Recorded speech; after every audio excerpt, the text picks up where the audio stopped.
윤 작가 주석 TV를 처음 시청하시는 분께 먼저 권고의 말씀을 드립니다. 요한계시록은 구약 성경 39권과 신약 성경 27권에 예언된 일들이 성취되는 연대기 순서를 알려주는 책으로 성경 전체를 이해하는 틀을 제공합니다. 더 정확히 말하면 성경 66권은 아직도 고고학자나 역사가들이 밝혀내지 못한 메소포타미아 지대에서 최초로 인류 문명이 시작되기 이전의 약 2000년의 인류 역사와 그 이후 오늘날까지의 약 4000년의 역사, 그리고 오늘날 하이테크 산업 기술의 기하급수적인 혁신 속도와 성경의 종말론과의 상관관계를 이해할 수 있는 틀을 제공합니다. 그러므로 요한계시록을 공부하는 것은 성경과 인류 역사와 도래할 인류의 미래까지도 이해할 수 있어 매우 중요합니다. 계시록 1장 3절을 보면 성경에서 계시록은 공부하는 자에게 축복을 약속하는 유일한 책입니다.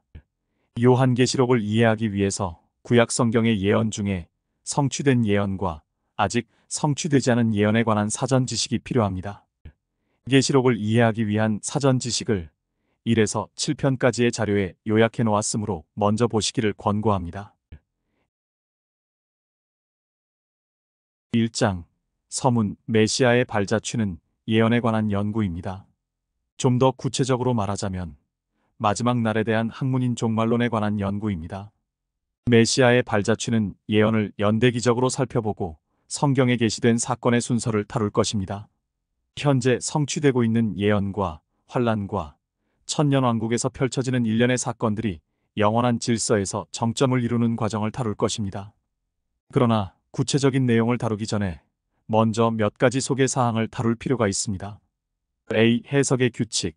첫 번째 소개는 해석의 규칙, 특히 저자가 이 연구를 구성하는데 지침이 된 해석의 규칙에 관한 것입니다.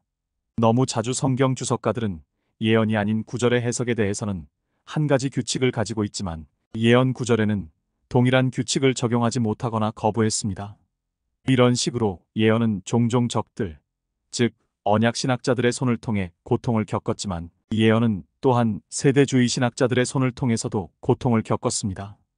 다른 구절과 동일한 규칙이 예언에 적용될 때도 규칙 적용에 일관성이 없어 구절 중에 일부를 영적으로 해석하거나 선정적으로 해석하는 경향이 종종 있었습니다. 이는 문자적 해석을 고집하는 사람들도 마찬가지입니다. 따라서 예언은 세대주의 신학자들의 손을 통해 고통을 겪어왔으며 그 결과 예언은 종종 함부로 해석해서는 안 된다는 선입견이 심어지게 되었습니다. 이 책은 해석학이 아닌 종말론에 관한 책이기 때문에 해석학 교과서에 나오는 모든 해석 규칙을 다루는 것은 불가능합니다. 따라서 이 연구는 특히 예언과 관련된 규칙으로 제한해야 합니다. 예언의 말씀을 이해하는데 중요한 4가지 기본 해석 규칙이 있습니다. 첫 번째는 해석의 황금률입니다. 성경의 평범한 의미가 상식적일 때 다른 의미를 찾지 말고 관련 구절과 자명하고 근본적인 진리에 비추어 연구한 즉각적인 문맥의 사실이 명백하게 달리 나타내지 않는 한 모든 단어를 원초적이고 평범하며 통상적이고 문자적인 의미로 받아들여야 합니다. 간단히 말해 이 법에 따르면 모든 성경 구절은 문자 그대로가 아닌 다른 방식으로 해석해야 한다고 나타내는 본문이 없는 한 읽은 대로 정확하게 받아들여야 합니다. 이 법칙을 일관되게 적용하면 오늘날의 많은 곡해와 신문 주석은 물론 무천년주의와 같은 다른 오류도 피할 수 있습니다. 따라서 성경의 평범한 의미가 합리적일 때는 다른 의미를 찾을 필요가 없습니다. 다른 언어와 마찬가지로 문자적 또는 일반적 해석은 비유를 배제하지 않지만 이것들조차도 문자적 배경을 가지고 있습니다. 요점은 성경이 상징으로 가득 차 있어서 이해하기 어렵다는 가정하에 성경에 접근해서는 안 된다는 것입니다. 그렇지 않습니다. 성경은 문자 그대로 받아들이는 다른 책과 마찬가지로 이해할 수 있다는 가정하에 접근해야 합니다. 성경은 비유 외에도 상징을 사용하지만 상징은 일반적으로 문자 그대로의 단어를 사용하여 설명합니다. 본문이 상징적으로 받아들여야 한다고 명확하게 나타내지 않는 한 그 구절은 문자 그대로 이해해야 합니다. 이 해석의 황금률은 해석의 4가지 기본 규칙 중 첫 번째 규칙이며 반드시 기억하고 준수해야 할 가장 중요한 규칙입니다. 이 규칙은 다른 3가지 규칙의 토대가 됩니다. 두 번째 법칙은 이중 참조의 법칙입니다. 이 법칙은 성경의 한 구절이나 단락이 오랜 시간 간격을 두고 서로 다른 두 사람 또는 서로 다른 두 사건에 대해 말하고 있는 경우가 많다는 사실을 관찰합니다. 구절 자체에서 사건들은 하나의 그림으로 혼합되어 있으며 두 사람 또는 두 사건 사이의 시간 간격은 본문 자체에서 제시하지 않습니다. 시간의 간격이 존재한다는 사실은 다른 성경을 통해 알 수 있지만 그 특정 본문 자체에서는 시간의 간격이 보이지 않습니다. 이 법칙의 좋은 예는 메시아의 초림과 재림에 관한 구약 성경의 예언들입니다. 종종 이 두 사건은 초림과 재림 사이에 시간적 간격이 있다는 표시 없이 하나의 그림으로 혼합되어 있습니다. 스가랴 9장 9에서 10절은 이중 참조의 법칙의 좋은 예입니다. 9절은 초림에 대해 말하고 있습니다. 오 시온에 따라 소리 지르라. 보라, 내 왕이 내게 오시나니 그는 공의로우시며 구원을 지니셨고 겸손하시며 나귀를 타시리니 나귀의 새끼인 어린 나귀니라. 하지만 10절은 재림에 대해 말하고 있습니다. 또 내가 에프라임으로부터는 병거를, 예루살렘으로부터는 말을 끊어버릴 것이며 전쟁의 활도 끊어지리라. 그리고 그가 이방에게 평화를 말하리니 그의 다스리심이 바다로부터 바다까지이며 강으로부터 땅끝까지 되리라. 이 초림과 재림은 시간적 간격이 있다는 표시 없이 하나의 그림으로 혼합되어 있습니다. 또 다른 예는 이사야 11장 1에서 5절입니다. 1절, 2절은 초림에 대해 말합니다. 이새의 줄기에서 한 막대기가 나오며 그의 뿌리들에서 한 가지가 자랄 것이라. 여호와의 영이 그의 위에 머물리니 지혜와 명철의 영이요 계획과 능력의 영이며 지식과 여호와를 두려워하는 영이라. 3에서 5절은 재림에 대해 말합니다. 여호와를 두려워하는 가운데 그를 속히 명철케 하리니 그는 자기 눈으로 보는 대로 판단하지 아니하고 귀로 듣는 대로 책망하지도 아니하나 가난한 자를 의로 판단하며 세상의 온유한 자를 위해서는 정직으로 책망하리라. 또 그는 그의 입에 막대기로 세상을 치고 자기 입술의 호흡으로 악한 자를 죽일 것이라. 의가 그의 허리띠가 되며 신실함이 그의 옆구리에 띠가 될 것이니라. 다시 말하지만 이 두 구절은 둘 사이에 시간적 간격이 표시되지 않고 하나의 그림으로 혼합되어 있습니다. 많은 예언 구절이 이중 참조의 법칙의 원칙을 따르기 때문에 이 법칙은 알아두어야 할 중요한 법칙입니다. 이 법칙은 이중 성취라고 하는 다른 법칙과 혼동해서는 안 됩니다. 필자는 이중 성취의 타당성을 인정하지 않습니다. 이 법칙은 한 구절이 근경과 원경을 모두 가질 수 있으므로 어떤 의미에서는 두 번 성취될 수 있다고 말합니다. 이사야 7장 14절이 이 원칙의 예로 자주 사용됩니다. 가까운 견해는 아하스 시대에 태어날 아이를 가리키는 것이지만 먼 견해는 처녀가 낳은 아이, 즉 메시아의 탄생을 가리키는 것입니다. 그러나 필자는 이중 성취와 같은 것이 있다고 생각하지 않습니다. 한 구절은 달리 명시되지 않는 한, 한 가지만 언급할 수 있으며 그것이 예언이라면 여러 번 성취될 수 있다고 본문 자체가 명시하지 않는 한, 단 한 번만 성취될 수 있습니다.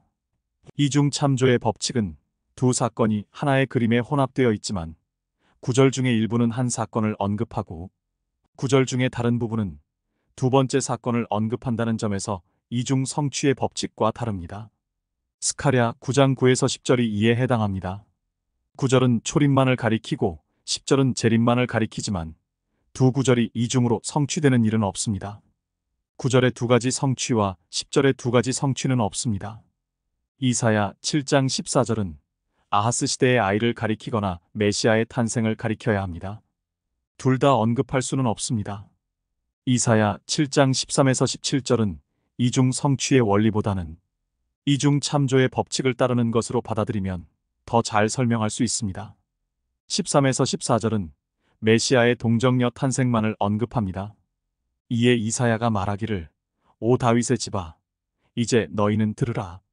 너희가 사람을 괴롭게 하는 것이 작은 일이기에 너희가 또 나의 하나님을 괴롭게 하려느냐. 그러므로 여호와께서 친히 한 표적을 너희에게 주시리라. 보라, 한 처녀가 임신하여 한 아들을 낳으리니 그의 이름을 임마누엘이라 하리라. 히브리어 본문에서 이 두 구절에 복수 대명사가 사용된 것에서 알 수 있듯이 이 구절은 일반적으로 다윗 가문을 대상으로 합니다.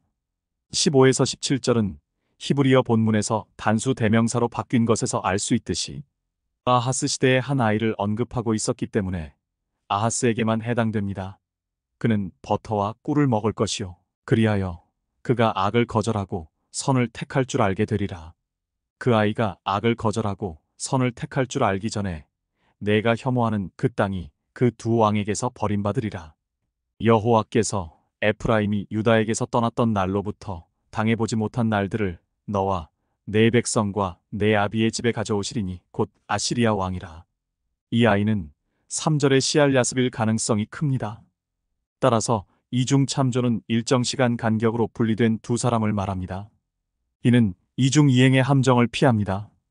만약 이 구절이 동정녀 탄생을 가리킬 수 있다면 구약 성경에는 실제 동정녀 탄생에 대한 실제 증거나 예언이 없습니다. 세 번째 법칙은 반복의 법칙입니다. 이 법칙은 성경의 일부 구절에서 한 사건의 기록에 이어 첫 번째 사건에 대해 더 자세한 내용을 제공하는 동일한 사건의 두 번째 기록이 존재한다는 사실을 설명합니다. 따라서 이 법칙은 종종 두 개의 성경 단락을 포함합니다. 첫 번째 단락은 시간 순서대로 발생한 사건에 대한 설명을 제시합니다. 그런 다음에는 같은 사건과 같은 기간을 다루지만 사건의 진행 과정에서 일어나는 일에 대해 더 자세히 설명하는 두 번째 성경 단락이 이어집니다. 예언 구절에서 반복의 법칙의 예는 에스겔 38장 1절에서 39장 16절입니다. 에스겔 38장 1에서 23절까지는 북쪽으로부터의 이스라엘 침공과 그에 따른 침략군의 멸망에 대한 완전한 설명을 제공합니다. 이어서 두 번째 성경 구절인 에스겔 39장 1에서 16절에서는 첫 번째 구절의 일부 내용을 반복하고 침략군의 멸망에 관하여 추가적인 세부 정보를 제공합니다. 또 다른 예는 이사야 30장 31장에 있습니다. 이사야 30장은 유다와 이집트의 동맹이 무너진 것에 대한 완전한 설명을 제공합니다. 31장은 이 예언을 반복하면서 더 자세한 내용을 추가합니다. 예언이 아닌 구절에서 발견되는 예는 창세기 1장 1절에서 2장 25절입니다. 창세기 1장 1절부터 2장 3절은 창조의 7일을 엄격한 시간 순서로 기록합니다. 이 구절은 일곱째 날에 끝납니다. 그런 다음 성경의 두 번째 단락인 창세기 2장 4에서 25절까지는 반복의 법칙에 따라 여섯째 날로 돌아가 아담과 히브가 창조된 방식에 대한 추가적인 세부 정보를 제공합니다. 이 법칙은 요한계시록에서도 작동합니다. 6장부터 16장에는 아마겟돈 전쟁과 재림으로 끝나는 환란 사건의 시간 순서를 자세히 설명합니다. 그 다음 17장, 18장은 반복의 법칙을 따르는데 18장에서는 두 번째 3년반에 관하여 설명하고 17장에서는 환란의 첫 번째 3년반에 대해 자세히 설명합니다. 네 번째 법칙은 문맥의 법칙입니다. 문맥과 동떨어진 본문은 이유가 있습니다. 구절은 문맥 안에서만 그 의미를 가질 수 있으며 문맥에서 벗어나서는 안 됩니다. 문맥에서 벗어나면 문맥 내에서 의미할 수 없는 것을 의미하는 것으로 표현되는 경우가 많습니다. 이에 대한 좋은 예가 스가랴 13장 6절입니다. 어떤 자가 그에게 말하기를 내 손들의 이 상처들은 무엇이냐 하면 그가 대답하기를 그것들은 내 친구들의 집에서 받은 상처라. 이 구절은 종종 메시아에 대한 예언으로 사용됩니다. 문맥에서 떼어내어 보면 실제로 예수님을 가리키는 것처럼 들립니다. 그러나 스가랴 13장 2절에서 6절의 문맥은 거짓 선지자에 대해 말하고 있습니다. 예수를 거짓 선지자로 받아들이지 않는 한 6절은 예수를 가리킬 수 없습니다. 이것은 문맥이 아닌 구절 자체만 연구할 때의 위험입니다. 성경으로 무엇이든 증명할 수 있다라는 일반적인 말은 이 법칙을 위반할 때만 사실입니다. 이 네 가지 기본 규칙을 따르면 성경 전반과 특히 예언을 연구하는 데 도움이 될 것입니다. 이 네 가지 원칙에는 성경 전체뿐만 아니라 예언의 말씀에 대한 이해가 담겨 있습니다. 대부분의 주석가들은 이 법칙을 성경의 비예언적 구절에는 적용하지만 예언적 부분에는 적용하지 않는 경우가 많습니다. 이로 인해 심각한 오류가 발생하기도 합니다. 해석의 원칙은 성경 전체에 일관되게 적용되어야 합니다. 종말론의 개요. 두 번째로 소개할 것은 종말론의 기본적인 개요입니다. 종말론은 여섯 번째 경륜에서 제대로 시작됩니다. 다섯 번째 경륜인 율법 경륜을 끝낸 십자가는 여섯 번째 경륜인 은혜 경륜의 시작이기도 합니다. 은혜 경륜의 시대는 두 시대로 나뉩니다. 첫 번째는 교회 시대입니다. 유형 교회의 관점에서 보면 오순절에 시작되어 환란 시대가 시작될 때까지 계속됩니다. 무형 교회의 관점에서 볼 때 오순절에 시작되어 휴거 때까지 계속될 것입니다. 두 번째 시대는 대환란으로 7년 동안 지속되며 은혜 경륜의 마지막 7년 기간이 될 것입니다. 환란 후 짧은 간격이 지난 후 은혜 경륜의 마지막 7년은 일곱 번째 경륜, 즉 1000년 동안의 메시아 왕국 경륜이 될 것입니다. 왕국 이후에는 여러 가지 일이 일어나는 여파 기간이 있을 것입니다. 마지막으로 영원한 질서, 즉 영원이 있을 것입니다. 이것이 종말론의 기본 개요입니다. 자세한 내용은 이 연구에서 다룰 것입니다. 요한계시록. 세 번째로 소개할 내용은 요한계시록 자체에 관한 것입니다. 이 작업의 목적은 구약 성경과 신약 성경 예언 전체를 연구하는 것이며 여기에는 요한계시록뿐만 아니라 훨씬 더 많은 내용이 포함되지만 요한계시록이 기본이 될 것입니다. 성경의 다른 부분은 연대순으로 영역을 발전시키기 위해 필요에 따라 적절한 시기에 도입될 것입니다. 따라서 이 연구에 관한 한 요한계시록이 주요 배경이 될 것이며 성경의 다른 부분은 적절한 장소와 순서로 연구될 것입니다. 1. 요한계시록의 개요. 요한계시록의 개요는 요한계시록 1장 19절의 책 자체에 나와 있습니다. 그러므로 내가 본 것들과 현재 있는 일들과 이후에 일어날 일들을 기록하라. 이 구절은 요한계시록을 세 부분으로 나눕니다. 요한이 본 것들, 있는 것들, 그리고 이후에 이루어져야 할 것들. 이 세 가지 부분을 사용하면 요한계시록을 다음과 같이 요약할 수 있습니다.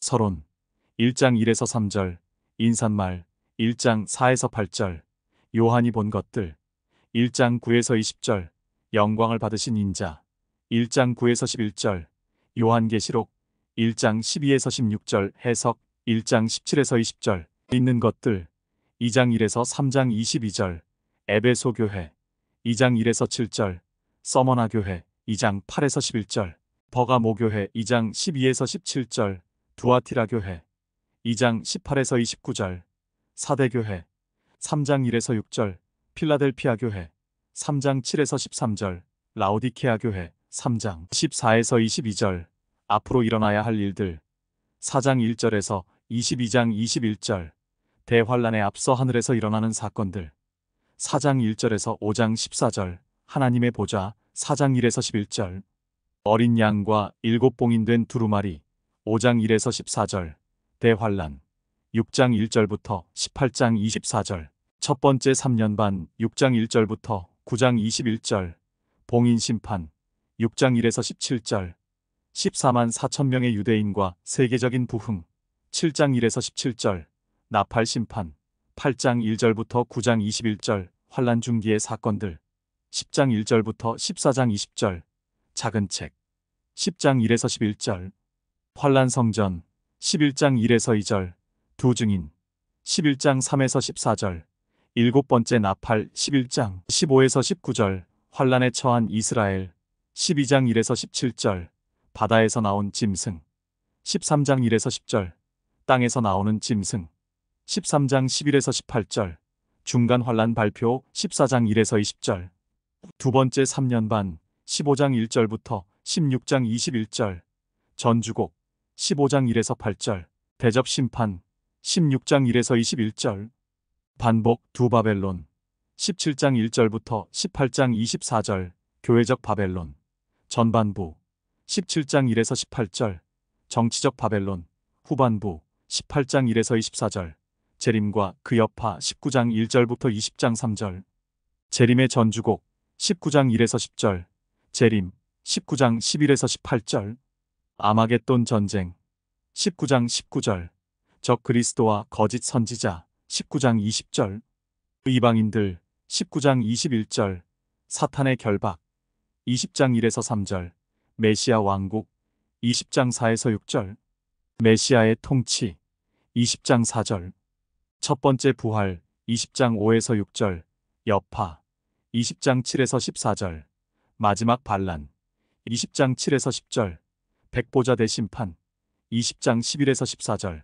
영원한 질서 21장 1절부터 22장 5절, 옛 질서의 통과와 새 질서의 창조 21장 1에서 8절, 영원한 새 예루살렘 21장 9절부터 22장 5절, 성읍의 설립 21장 9에서 10절, 성읍에 대한 설명 21장 11절부터 22장 5절, 결론 22장 6에서 21절, 인증 22장 6에서 9절, 계시의 빛에 비추어 선언 22장 10에서 15절, 첫 번째 확인 22장 16절, 초대 22장 17절, 경고 22장 18에서 19절, 두 번째 확인 2장 20절, 축도 22장 21절.